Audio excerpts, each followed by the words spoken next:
Assalamualaikum warahmatullahi wabarakatuh.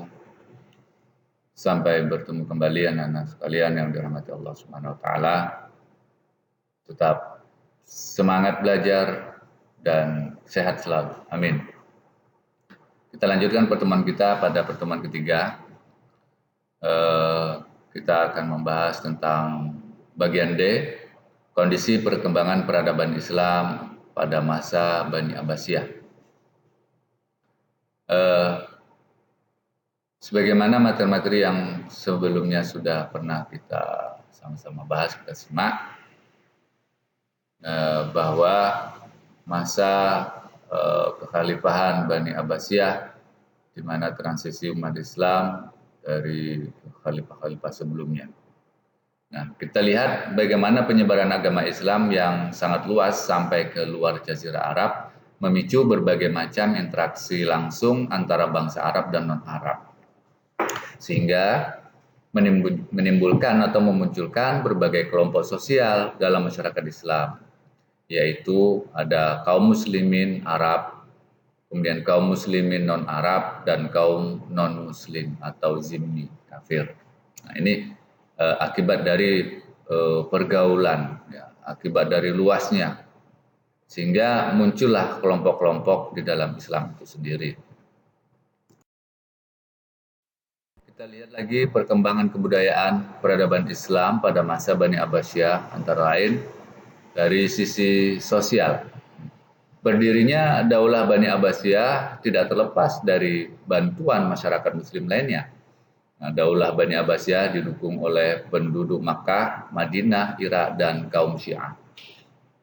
Nah, dukungan tersebut diperoleh atas dasar seruan sebagai sesama kaum yang tertindas dan sesama keturunan Bani Hashim, bangsa Persia yang dianggap sebagai warga kelas 2, memberikan dukungan yang terbesar sebagai kaum muslimin non-Arab untuk menumbangkan Daulah Bani Umayyah.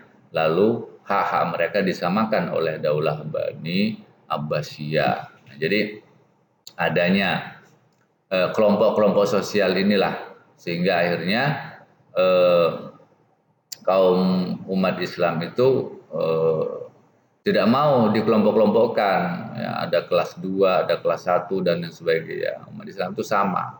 Memang di hadapan Allah umat Islam itu yang paling mulia adalah orang yang paling bertakwa di hadapan Allah, ya, bukan karena kelas sosial, ekonomi, dan lain sebagainya, bukan. Kita lihat dari kemajuan kebudayaan. Di bawah pemerintahan Daulah Bani Abbasiyah, peradaban Islam mencapai kejayaan di berbagai bidang, yaitu ada bidang ilmu pengetahuan dan kebudayaan. Karena sangat mendapatkan dukungan dari kepemerintahan saat itu, pada masa Daulah Bani Abbasiyah, proses pengalihan ilmu pengetahuan dilakukan dengan cara menerjemahkan berbagai buku bangsa terdahulu, seperti buku-buku karya bangsa Yunani, karya orang-orang Romawi, India, dan Persia. Nah, serta sumber lain seperti naskah yang ada di kawasan Timur Tengah dan Afrika, Mesopotamia, dan Mesir. Jadi, ilmuwan yang ditugaskan untuk proyek penerjemahan adalah Hunain bin Ishaq. Ini adalah seorang pendeta Nasrani. Jadi, Hunain bin Ishaq ini adalah seorang pendeta Nasrani yang ditugaskan pada saat itu untuk menerjemahkan buku-buku karya-karya yang sudah ada pada zaman sebelumnya, yaitu dari Yunani, Romawi, India, Persia, serta sumber-sumber yang lain untuk dipelajari oleh umat Islam. Kita lihat dari kebijakan politik dan militer.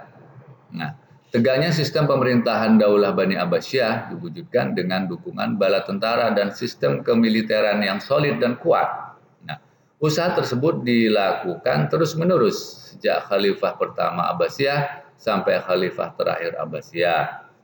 Nah, lalu militer Daulah Abbasiyah dibagi menjadi 5 periode atau fase, sebagaimana sudah kita bahas pada pertemuan yang lalu, ada 5 fase. Khalifah yang memegang kekuasaan Daulah Abbasiyah selama kurang lebih 5,5 abad berjumlah sebanyak 37 orang khalifah. Nah, anak-anak sekalian yang dirahmati Allah Subhanahu wa taala, silakan kalian baca kembali bukunya Di buku itu lebih banyak lagi materi-materinya, pengetahuannya. Kemudian kita lihat bagian E, disintegrasi atau perpecahan wilayah Daulah Abbasiyah. Kita tahu pada masa Daulah Bani Abbasiyah itu banyak berdiri kerajaan Islam, baik yang berada di wilayah Afrika Utara, India maupun Turki, yang lepas dari Daulah Bani Abbasiyah di Baghdad. Nah, jadi pada saat Daulah Bani Abbasiyah itu banyak umat Islam terpecah-pecah, berdiri kerajaan-kerajaan. Kenapa? Karena Daulah Bani Abbasiyah memang sungguh sangat luas cakupannya, ya banyak wilayah-wilayah dia kuasai, sehingga mungkin ya karena kekuatan ekonominya kurang, sehingga banyak masyarakatnya yang pemimpin-pemimpin daerah ingin berdiri sendiri. Nah, faktor-faktor berdirinya daerah otonomi, daerah yang memerdekakan, daerah yang pisah, yang ingin mengurus negaranya sendiri, daerahnya sendiri, itu diantaranya adalah terlalu luasnya daerah kekuasaan Daulah Abbasiyah. Ya, karena sangat luas, ya, sehingga mereka ingin mengurus daerahnya sendiri. Kemudian faktor yang kedua, profesionalisasi angkatan bersenjata. Nah, jadi daerah-daerah itu kan punya angkatan senjata juga. Mereka pengen profesional, pengen menguasai, mengcover, memprotek wilayahnya sendiri. Nah, kemudian faktor yang ketiga, keadaan ekonomi negara yang sangat sulit. Nah, biaya untuk tentara bayaran sangat besar. Jadi, yang pada saat itu banyak tentara-tentara itu ya dibayar, tentara-tentara bayaran dari luar Daulah Bani Abbasiyah. Cuman ya itu mahal sekali karena sangat luasnya daerah, sehingga ekonomi negara Daulah Bani Abbasiyah pada saat itu tidak mampu untuk membayar, ya, karena sangat besar. Selanjutnya, anak sekalian yang dirahmati Allah Subhanahu wa taala, kita lihat wilayah-wilayah Abbasiyah yang memiliki hak untuk memimpin sendiri. Inilah daerah-daerah yang ingin berdiri, ingin menganukan sendiri. Yang pertama ada Daulah Bani Idrisiyah. Ini berdiri pada tahun 788 sampai dengan 974 Masehi. Nah, ini didirikan oleh Idris bin Abdullah di wilayah Maroko, Afrika Utara. Kemudian yang B ada Daulah Murabbitun, yaitu berdiri dari tahun 1062 sampai dengan 1143 Masehi. Awalnya gerakan agama didirikan oleh Abdul bin Yasin di wilayah Maroko, Maghribi Tengah, Spanyol, ya, dan wilayah-wilayah lain. Lalu kemudian yang ada C, Daulah Muwahhidun. Ini berdiri dari tahun 1147 sampai 1269 Masehi, sangat singkat sekali. Kemudian ada Daulah Bani Ahmar 1230 sampai 1492 Masehi. Di Granada hanya mampu menguasai wilayah-wilayah kecil yang berakhir di wilayah semenanjung Iberia.